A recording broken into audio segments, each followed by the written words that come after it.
Et voilà. Maintenant, on va résumer les étapes. Ça, c'est un réseau un peu plus compliqué, mais ça reste très simple. Aujourd'hui, les gens n'utilisent pas ce genre de réseau de neurones. Les réseaux de neurones utilisés sont beaucoup plus compliqués. Donc, dans un réseau de neurones, comme on a dit, nous avons une couche d'entrée qui contient, par exemple, le X, on note ça X, les pixels d'une image, ou bien les caractéristiques d'un produit, ou bien le profil d'un quelqu'un qui est abonné à Facebook. Et nous avons des couches, on peut avoir plusieurs couches cachées.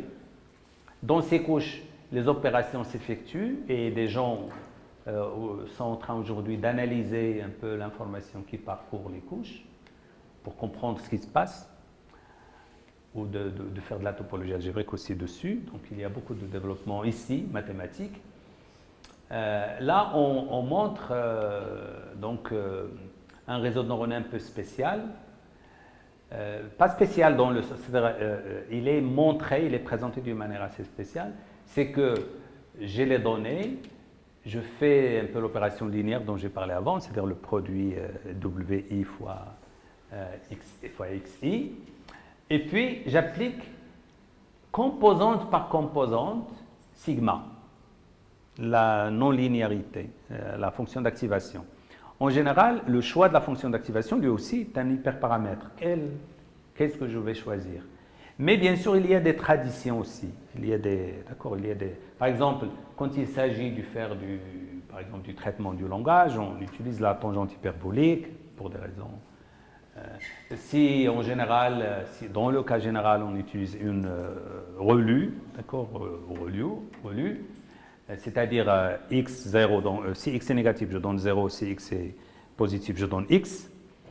Ça permet en particulier à chaque fois d'éliminer, de diminuer le nombre de calculs parce que je donne 0, et puis en même temps d'éviter que le gradient s'annule, donc c'est un problème qu'on pourrait discuter après. Parfois, on utilise la sigmoïde, qui présente le problème dont j'ai parlé. La sigmoïde, ou même la tangente hyperbolique, est une fonction contractante. Donc, vous savez, une fonction contractante, c'est une fonction dont la dérivée est strictement plus petite que 1, ou le gradient. D'accord. Et le problème avec ces fonctions, c'est que si je fais la dérivée plusieurs fois, ça tend vers 0. La dérivée tend vers 0, parce qu'à chaque fois, on multiplie par un nombre qui est plus petit que 1, et ça tend vers 0. Donc le gradient s'annule, et donc il n'y a pas une mise à jour efficace des paramètres. Donc là, bien sûr, voilà, donc c'est un réseau de neurones avec des couches L1, L2, etc. Et la sortie qui peut ne pas être seulement un seul nombre. D'accord. Voilà, donc les étapes, c'est, on part dans un réseau de neurones quand on veut vraiment travailler, on fait, au départ, nous avons des exemples.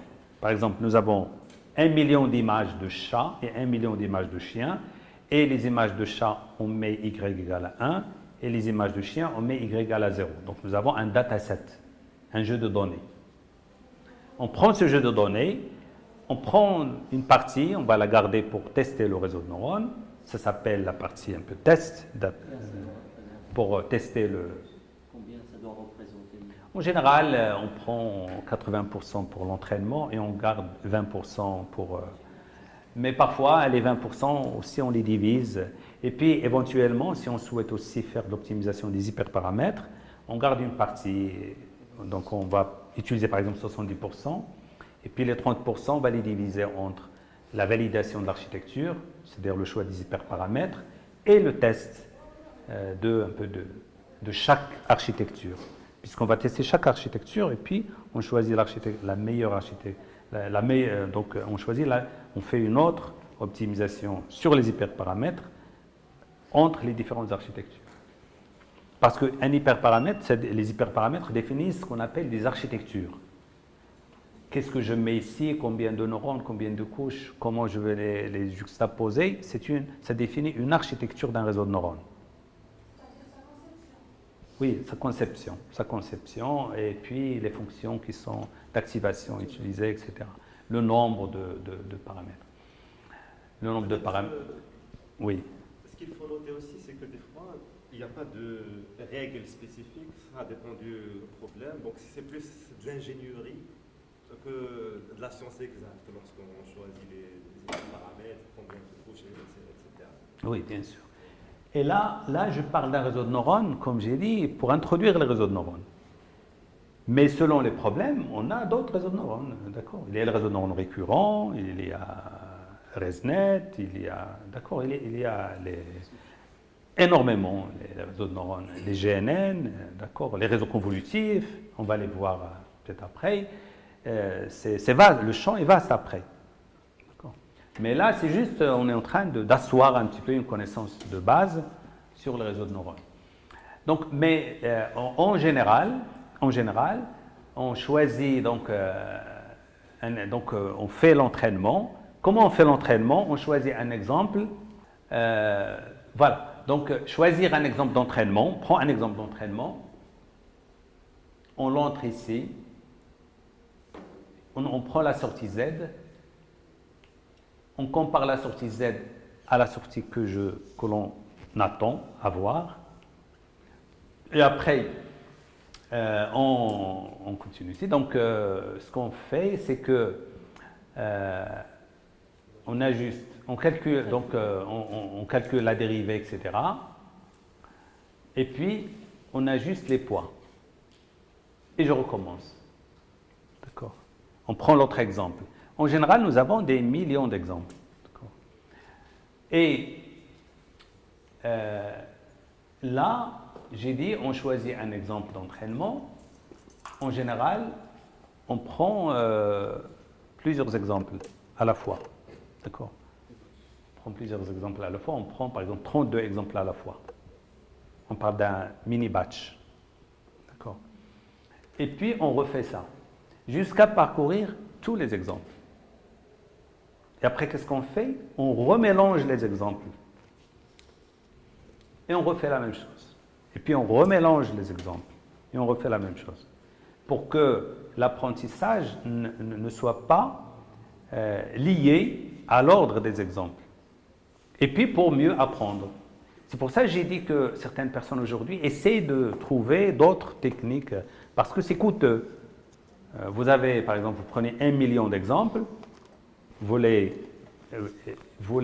mélangez d'une manière aléatoire, et puis il prend des mini-batchs, donc 32 exemples à la fois, parce qu'on fait de l'optimisation stochastique. D'accord. On ne cherche pas à minimiser sur tous les exemples, mais on cherche on fait un prélèvement aléatoire d'un exemple et on veut optimiser sur cet exemple, puis un aléatoire. C'est ça l'optimisation stochastique, qui s'est avérée très performante, beaucoup plus performante que lorsque je prends tous les exemples. Voilà. Et entre parenthèses, cela nous envoie vers est-ce qu'on ne prend pas tout stochastique? Pourquoi prendre seulement l'optimisation stochastique? Et c'est ce que les gens font aujourd'hui. Au lieu de supposer que x est un vecteur de nombre, on va supposer que x est une distribution de probabilité. Au lieu de supposer que ce qui est au milieu, c'est des nombres, pourquoi ne pas supposer que ce sont des variables aléatoires? Donc, excusez-moi, variables aléatoires, etc. Et ça donne de meilleurs, aujourd'hui, ça commence à donner de meilleurs résultats, surtout pour certains problèmes. Donc, le fait de parcourir tous les exemples, ça s'appelle une époque. D'accord. Donc, une époque en français, une époque en anglais. Donc, on refait la même chose. Donc, on fait ça pendant 5 époques ou 20 époques. 20 époques veut dire que l'on va parcourir notre dataset, notre exemple, 20 fois.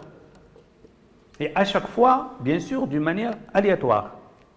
Pourquoi aléatoire? Parce que dans notre raisonnement, dans le développement mathématique de ce qu'on fait, on suppose que c'est aléatoire. D'accord. Si c'est prémédité, c'est pas correct. Ça ne répond pas au développement qu'on a fait. Ça ne va pas converger normalement, puisque c'est comme lorsqu'on fait un échantillonnage d'une population pour faire quelque chose, pour prendre une décision.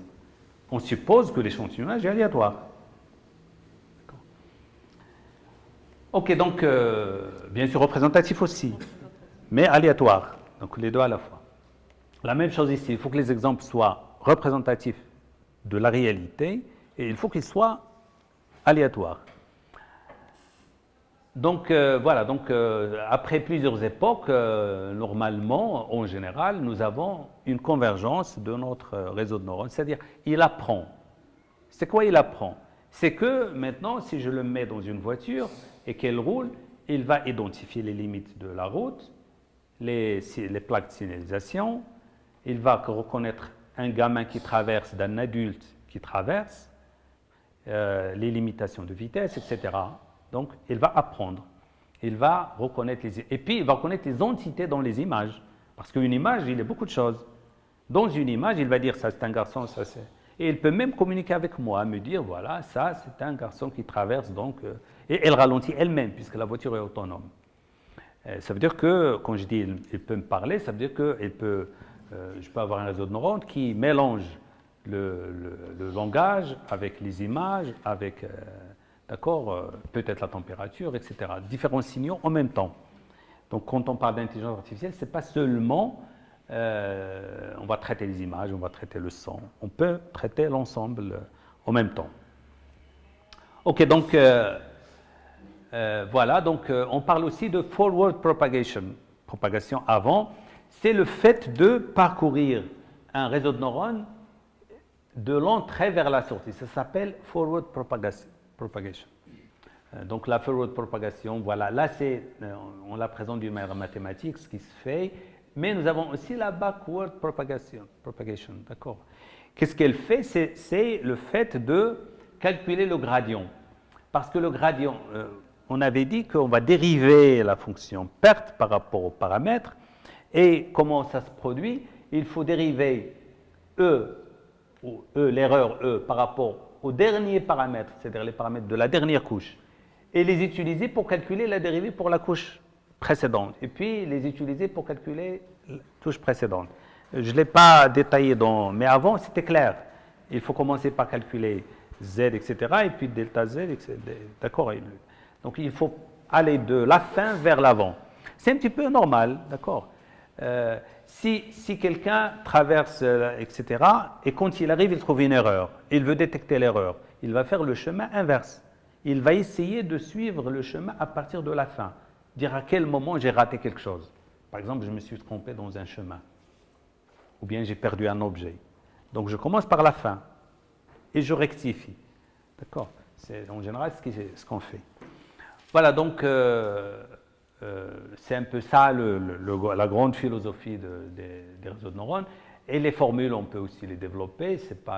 Il y a beaucoup de maths, comme j'ai dit. Je vous le montre, mais on ne va pas entrer dans ces détails. Voilà. Là, c'est un exemple que je donne souvent et que j'ai développé en utilisant juste Excel. D'accord? Mais ça permet vraiment de bien saisir ce qui se fait dans un réseau de neurones. On prend un certain nombre de nombres, des chiffres. On va prendre, je pense, 1, 2, 3, 4, 5. 2, 3, 4, 5. Et je veux que mon réseau de neurones me dise est-ce qu'il s'agit d'un nombre pair ou impair.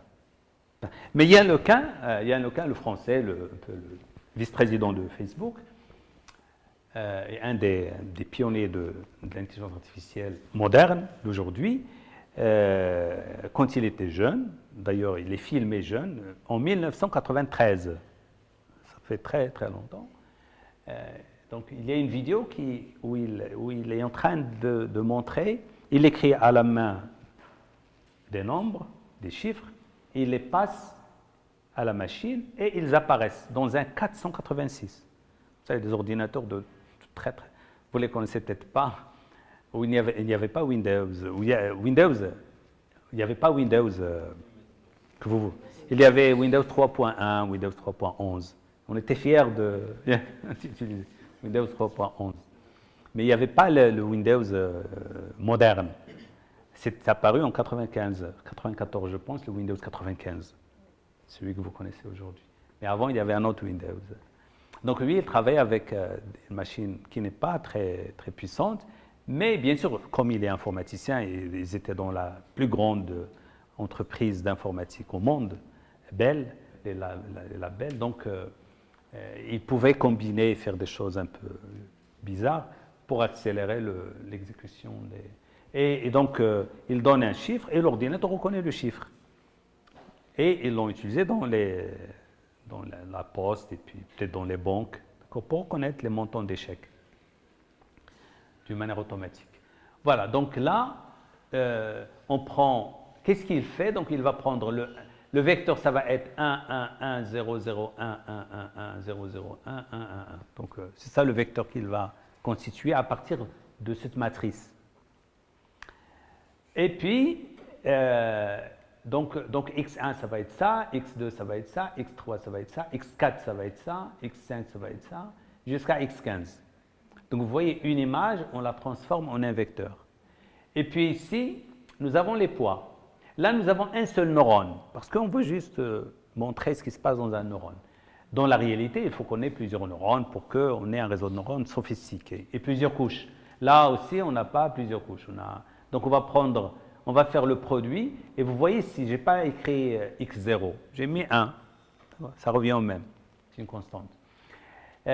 Mais ça me permet d'écrire ça, sigma wxi. D'accord? Ça, c'est W0 dans ce cas. D'accord? Le B, c'est W0. Si je le mets pas, j'aurai... Et ça, c'est W0. Donc, c'est X0. X0, W0. Si je ne le mets pas, je serai obligé de mettre de 1 jusqu'à, etc. Donc, ça va. OK. Après, qu'est-ce que je fais? Je prends ce X11 et je mets 1 sur 1 plus exponentielle moins ce x11, le résultat de la somme. Et je le sors. C'est tout. Donc, les opérations ne sont pas compliquées. Donc, nous avons un dataset. C'est ça notre exemple. D'accord? Ça s'appelle les données d'apprentissage, ou bien training dataset, etc. Donc, on va entraîner notre petit algorithme, notre petit réseau que vous avez vu avant, à l'aide de ces exemples. Pour ces exemples, nous avons la solution. Ça, il est impair, pair, impair, etc.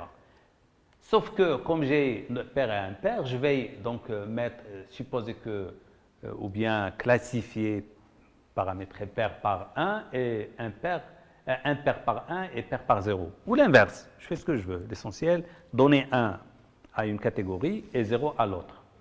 Et puis, les données pour tester, ça va être ça. Les données pour tester sont différentes des données qui sont là. D'ailleurs, dans la réalité, qu'est-ce qu'on fait? On prend les données de la nature. C'est-à-dire, par exemple, Facebook, les données qu'elle prend, c'est les gens qui se connectent, etc. Elle ne les crée pas. Ici, moi, j'ai créé les données. Il y a le cas, mais c'est juste pour expliquer. Il y a le cas, il a pris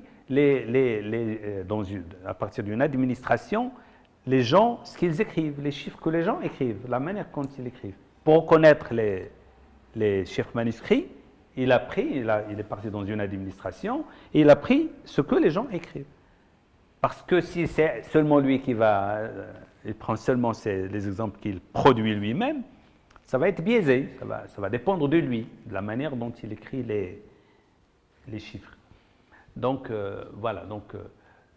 Voilà. Après, qu'est-ce qu'on fait? On les groupe.